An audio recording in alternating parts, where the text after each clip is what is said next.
자, 71번 봅니다. 보기 중 성격이 같은 이상현상끼리 적절하게 묶인 것. 여기서 이상현상이 나와요. 이상현상은 영어로 어너멀리라고 그러죠. 그래서 어너멀리라고 하는 거는 기본적으로 시장이 효율적이면 나타날 수 없는 현상이 실제 시장에서 나타나는 거예요. 이게 아무리 봐도 시장이 효율적이고 모든 사람이 다 알고 있는데, 알고 있으면 이렇게 나타나야 되는데, 주가가 이렇게 돼야 되는데 이상하게 다른 방식으로 나타나는 거예요. 이게 이상현상, 어너멀리라고 하는 거고, 이 어너멀리의 경우에는 이게 굉장히 많아요. 굉장히 많은데 이거를 그룹으로 나눠요. 그 특성에 따라서. 어너멀리, 이상현상이 나타나는 특성에 따라서 정보 비효율 그룹,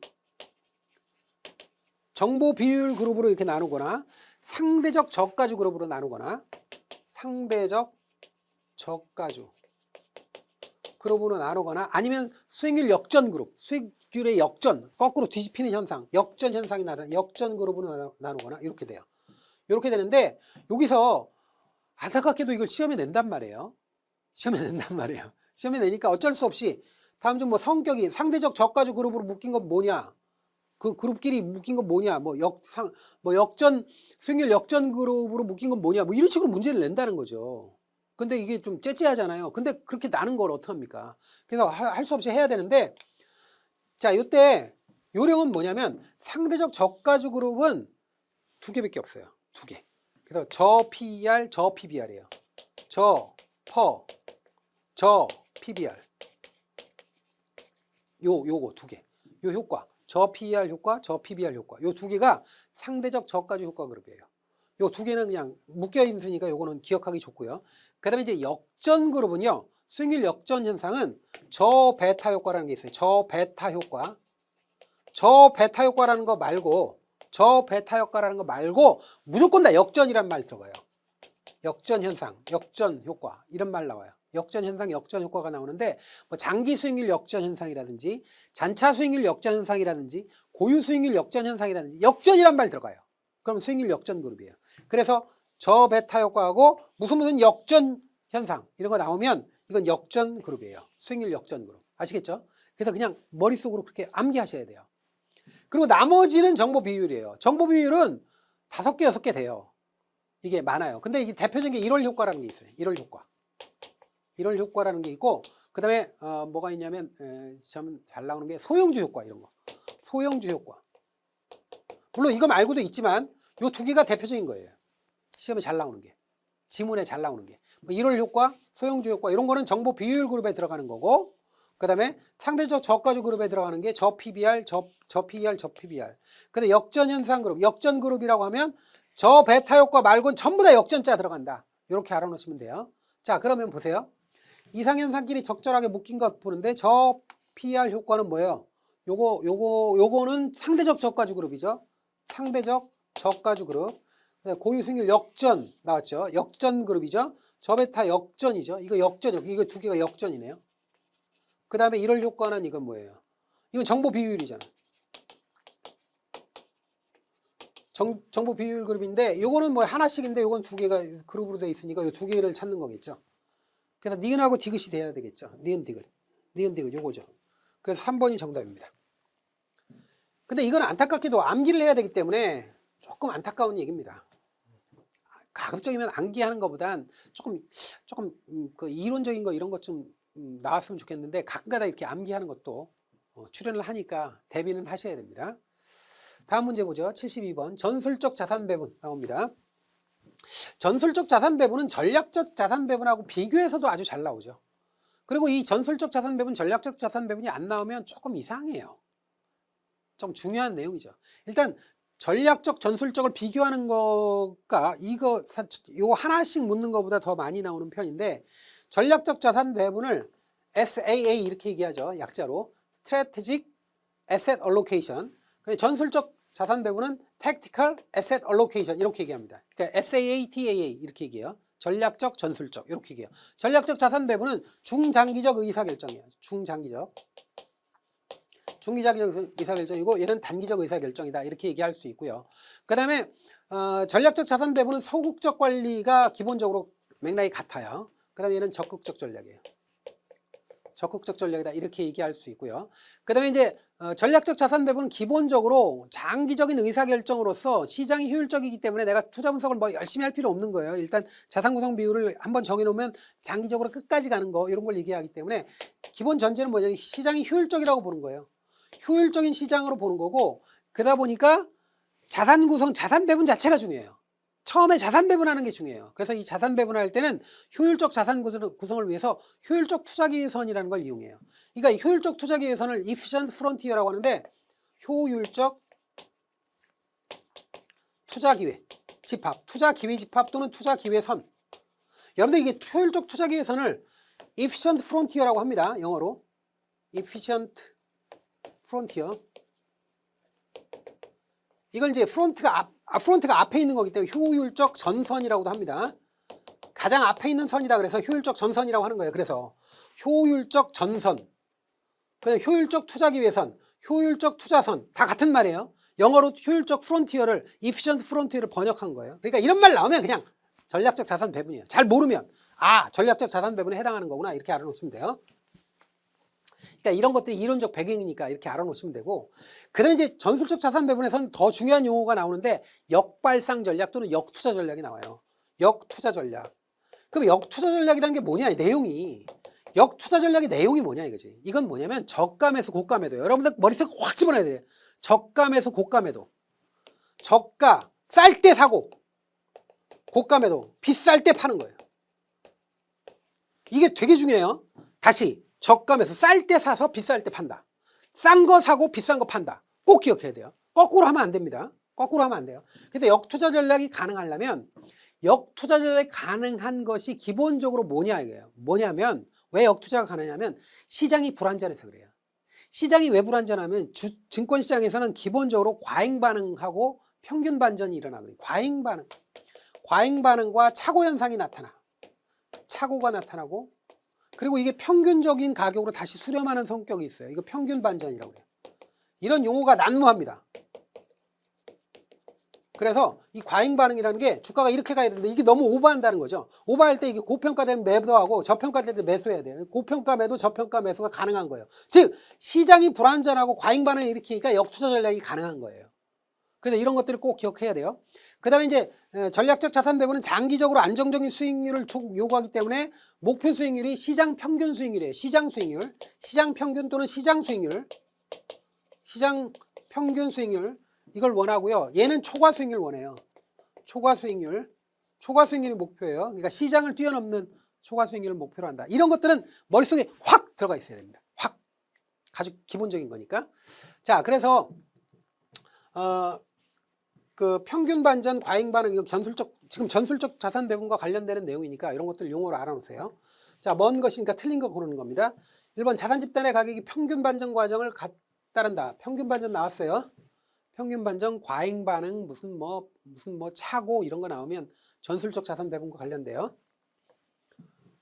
자, 그 다음에 2번 시장 변화에 앞서 사전적으로 자산의 비중을 변화시켜 나가는 적극적인 거예요. 소극적인 거 아니에요. 그 다음에 3번 시장 가격이 내재 가치 대비 고평가 비싸요. 그러면 매수해요. 땡. 고평가는 팔아야 돼요. 비쌀 때 판다고요. 근데 내재 가치보다 저평가 매도 거꾸로 틀렸습니다. 자, 고평가 매도 저평가 매수예요. 반드시 기억하세요. 이거 잘 뒤바꿔요. 저가 매수 고가 매도예요. 그래서 3번이 답입니다. 4번 자산 집단의 가치를 과대평가 또는 과소평가하는 자본시장의 과잉 반응을 활용한 전략이다. 과잉 반응 이용하죠. 오버한다고요. 시장이 언더슈팅, 오버슈팅을 한다고. 언더슈팅, 오버슈팅. 그러니까 오버슈팅 할 때는 매도하고 언더슈팅 할 때는 매수해야 돼요. 쌀 때 사고 비쌀 때 파는 거예요. 자, 그래서 4번 맞았습니다. 72번 이렇게 봤고요. 73번 봅니다. 다음 중 효율적 시장 가설에 대한 적절한 설명으로만 모두 묶인 것. 우리가 효율적 시장 가설을 별로 그렇게 중시를 안 하더라고요. 안 하는데 이것도 굉장히 중요한 이론이고 효율적 시장 가설은 이게 되게 중요한 이론이에요. 여기서 노벨상도 나오고 그런 이론이죠. 그러면 이 효율적 시장 가설은 뭐냐면 지금 가설도 아니에요. 사실 가설이라는 이름도 붙이는 게 이론으로 거의 이제 주류 이론이 돼버렸죠. 그래서 효율적 efficient market hypothesis 이렇게 얘기하는데 효율적 시장 가설은 이건 뭐냐면 그 증권시장에 정보가 얼마나 빨리 반영되느냐 이걸 연구한 이론이에요. 그러니까 정보가 어떤 자산의 가치에 영향을 주는 시장을 효율적 시장이라고 그래요. 근데 영향을 얼마나 빨리 주느냐, 얼마나 효율적으로 주느냐에 따라서 느슨하게 주면 weak form이라고 그래요. 약형 효율적 시장.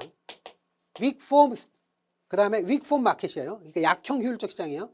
그 다음에 현실적으로 많이 있는 건 준강형이에요. 준강형, semi strong form이에요. 그 다음에 이론적으로 아직 현실적으로는 그런 거 없는데 이론적으로 가는 게 강형, strong form, 강형입니다.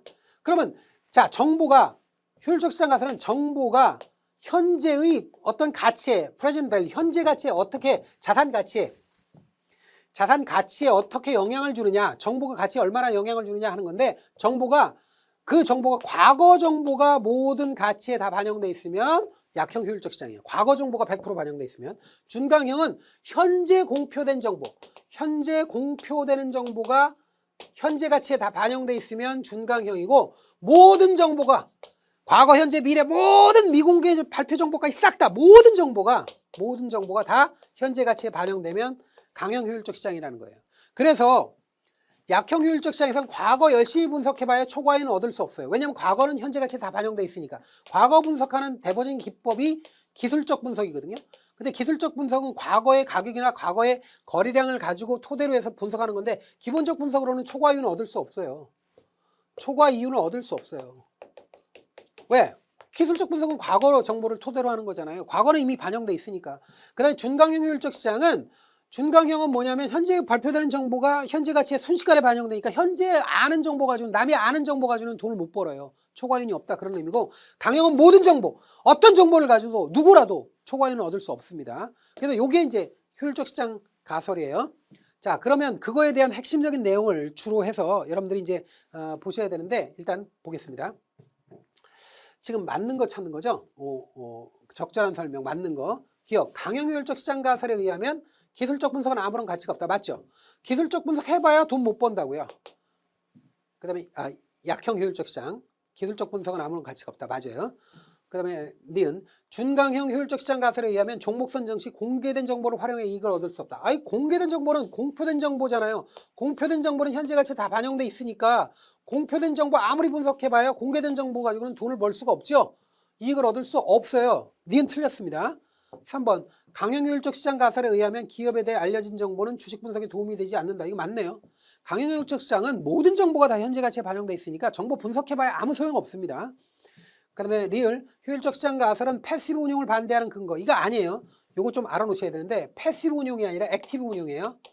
액티브 운용하는 사람들한테 네가 아무리 액티브 운용해가지고 시장 분석해봐야 이미 모든 정보는 다 가치에 반영돼 있기 때문에, 네가 알고 있는 정보는 다 가치에 반영되니까 네가 분석해봐야 소용없어, 이럴 때 쓰는 말이에요. 그래서 액티브 운용에 대한 반대 근거로 이용되는 거예요. 패시브가 아닙니다. 패시브가 아니에요. 그래서 적극적 운용, 적극적 투자 관리 전략을 반대하는 근거로 이용되는 거예요. 패시브가 아니라 액티브. 그래서 틀린 게 니은하고 리을이 틀렸잖아요. 그럼 맞는 거는 기억하고 디귿이네요. 그럼 기억 디귿은 1번이죠. 그래서 1번 이렇게 정답 확인하고 넘어갔습니다. 자, 74번 자산 집단의 위험 추정 방법. 이거 암기해야 됩니다. 이거 암기해야 되는데, 일단 기대 수익률 추정하는 방법 4가지 암기해야 돼. 4가지. 추세 분석법, 시나리오 분석법, 펀더멘탈 분석법, 시장 공동 예측치 사용법. 다시. 자, 추세 분석, 여기 나왔네. 추세 분석법, 시나리오 분석법. 그 다음에 근본적 분석이 뭐야? 펀더멘탈 분석법이에요. 펀더멘탈이 근본이라는 뜻이에요. 근본적 분석법 또는 펀더멘탈 분석법이라고 합니다. 같은 말로 막 써요. 그래서 근본적 분석법, 여기다 하나 더 추가한다면 시장 공동 예측치 사용법. 예측치 사용법. 요거예요. 요거 하나 더 하는 거예요. 이게 뭐다? 위험 추정 방법이 아니라 기대 수익률 추정하는 방법. 기대 수익률 추정하는 방법이에요. 추정 방법. 제가 이렇게 쓰는 이유는 여러분들 이럴 때 암기라도 하시라고, 임팩트가 들어가야 돼. 안 된 분들은 4가지, 대표적인 거 4가지. 추세 분석법, 시나리오 분석법, 근본적 분석법, 시장 공통 예측치 사용법. 이렇게 4가지고 가치 이런 건 내용을 알 필요도 없어요. 알 필요도 없이 이건 위험 추정하는 방법. 위험 추정하는 방법. 내용은 중요하지 않아요. 뭐 제너럴 어쩌고 나오는데 이건 필요 없고 요거예요. 그래서 위험 추정하는 방법 하나밖에 없습니다. 3번입니다. 우리 교재에서도 한 하나밖에 안 나와 있고 이거 소개 안 돼 있어요. 이거 별로 설명도 없어요. 그러니까 그렇게 알아놓으세요. 3번이 답입니다. 75번 보겠습니다. 자, 이거 암기하는 겁니다. 이거 75번 이건 그냥 순서 암기예요. 그냥 순서 암기. 자, 보기 전략적 자산 배분의 실행 단계 중 빈칸에 들어갈 내용 순서대로 나열된 것 이렇게 돼 있는데 투자자의 투자 목적 및 투자 제약 조건을 파악한 다음에 그 다음에 여기 보니까 뭐 그 다음 건너뛴 거 보니까 기대 수익 위험 상관관계 추정하는 사이에 뭐가 있느냐면 자산 집단을 선택해야 돼요. 자산 집단을 선택해야 그 자산 종류별 기대 수익 위험 상관관계를 추정할 수 있거든요. 자산 집단을 선택한 다음에 이 자산 집단 중에 이런 수익 위험 상관관계 추정한 그 자료를 가지고 최적 포트폴리오를 선택하는 거예요. 최적 자산 구성 또는 최적 포트폴리오를 선정하는 거예요. 항상 마지막은 최적 포트폴리오 또는 최적 자산 구성을 선택하는 거예요. 그럼 맞는 게 뭐죠? 4번이죠. 자산 집단 선택하고 최적 포트폴리오 또는 최적 자산 구성을 선택해야 돼요. 그러니까 4번이 답입니다. 근데 이거는 그냥 암기가 돼야 돼요.